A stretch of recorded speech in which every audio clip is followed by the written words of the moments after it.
اس video کا عنوان ایک ایسا گناہ ہے جو انسان کو تباہ کر دیتا ہے۔ حضرت امام علی علیہ السلام ایک مرتبہ ممبر کوفہ سے خطاب کر رہے تھے۔ انہوں نے ایک ایسے گناہ سے پناہ مانگی جو انسان کی عمر کو کم کر دیتا ہے اور دنیا و آخرت میں تباہ و برباد کر دیتا ہے۔ وہ گناہ کون سا گناہ ہے؟ وہ گناہ قطع رحمی ہے۔ قطع رحمی کی تعریف: اس سے مراد اپنی خونی رشتہ داروں، ماں باپ، بہن بھائی، چچا پھوپھی، خالہ ماموں اور ان کی اولادوں سے تعلق توڑ لینا اور ان سے میل جول ختم کر دینا ہے۔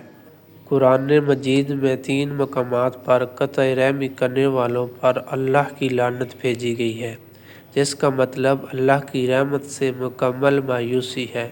صلہ رحمی کے فوائد: اگر گنہگار انسان بھی اپنے رشتہ داروں کے ساتھ حسن سلوک، صلہ رحمی کرے اور ان کی دلجوئی کرے تو اللہ اس کی وجہ سے اس کے رزق میں اضافہ فرماتا ہے۔